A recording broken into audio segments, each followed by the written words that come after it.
kanpora taldea gara, boskote bat, eta etorri gea ona da prontara gure hirugarren diskoa aurkeztera, irailean aurkeztu genduen berez publikoari, berriro Asmanaz Azuzeneko diskoa.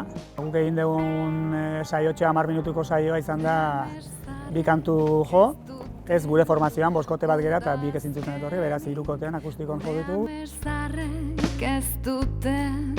Aterkirik gure amestarrek ez dute.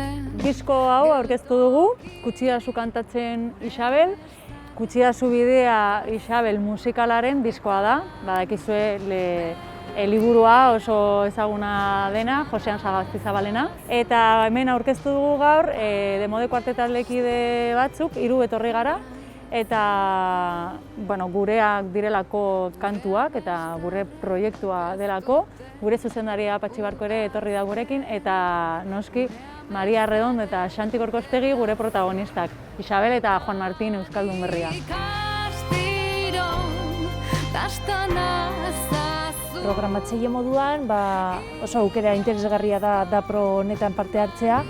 Ikusten duzulako lehenengo eskutik Euskal Herrian dauden talde ezberdinak, haiek euren proiektuak azaltzen dizute, ez da bakarrik entzun, baizik eta haien historia nondi datozen edo zergaitik egin duten ala ez lan berria eta oso aukera interesgarria da etorteko.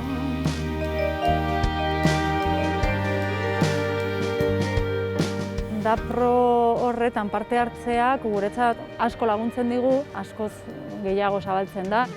Guretzat interesgarria baino gehiago dela, ez?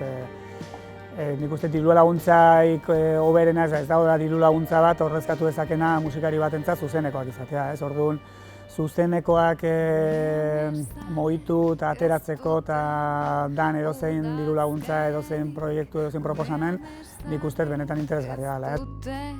Guk daukagun helburuetako bat da euskal kulturan indar gehiago egitea eta hemen ikusi ditugune artistak nahiko ezberdina dira eta posible da hemendik zerbait programatzea etorkizunean gure aretoan.